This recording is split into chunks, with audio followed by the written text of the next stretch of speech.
కాని మళ్లీ ధైర్యం తెచ్చుకుని పని మొదలుపెట్టింది. తను నెమ్మదిగా చెట్ల నుండి పుల్లలను పోగు చేయటం మొదలుపెట్టింది. అలా చేయడానికి దాదాపు 25 రోజులు పట్టాయి. 1 నెల రోజులు కష్టపడ్డ తర్వాత తన గూడు కట్టుకోవడం పూర్తయింది. చివరికి దేవుడి దయ వల్ల నేను నా గూడు కట్టుకోగలిగాను. తన గూడులో కూర్చుని విశ్రాంతి తీసుకుంటుంది. తన మొహంలో ఏదో తెలియని ఆనందం కనిపించింది.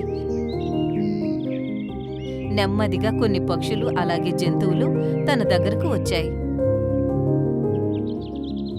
బామిట్టు, నువ్వు నిరూపించేశావు, సమస్య ఎంత పెద్దదైనా సరే మనం దాన్ని ధైర్యంగా కష్టపడితే ఎంత అసాధ్యమైన పనైనా సరే మనం సాధించగలము.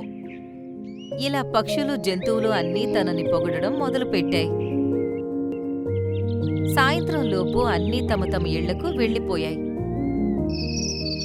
మిట్టూ కూడా నిద్రపోయింది.